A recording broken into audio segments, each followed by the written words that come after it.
I will leave a parts list in the description. This is a vacuum cleaner extension cord, and if you notice, the stretch relief inside the cord is cotton string. So what I ended up doing is I went ahead and put the heat shrink on it.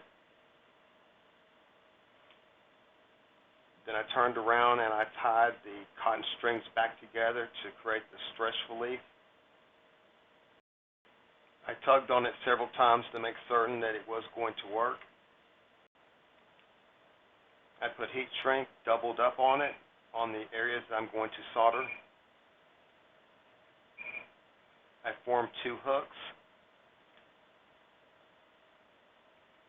Then applied flux and then soldered it.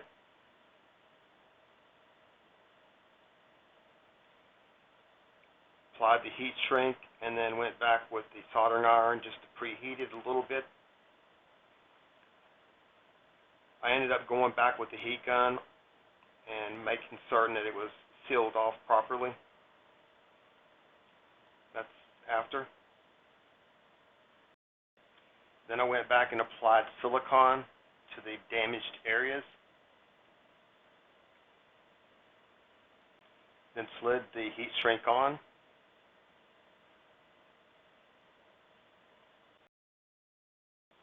Then applied the heat gun to the heat shrink.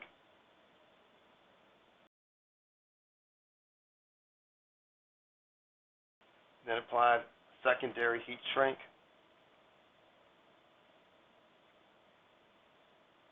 This is a view of the final repair.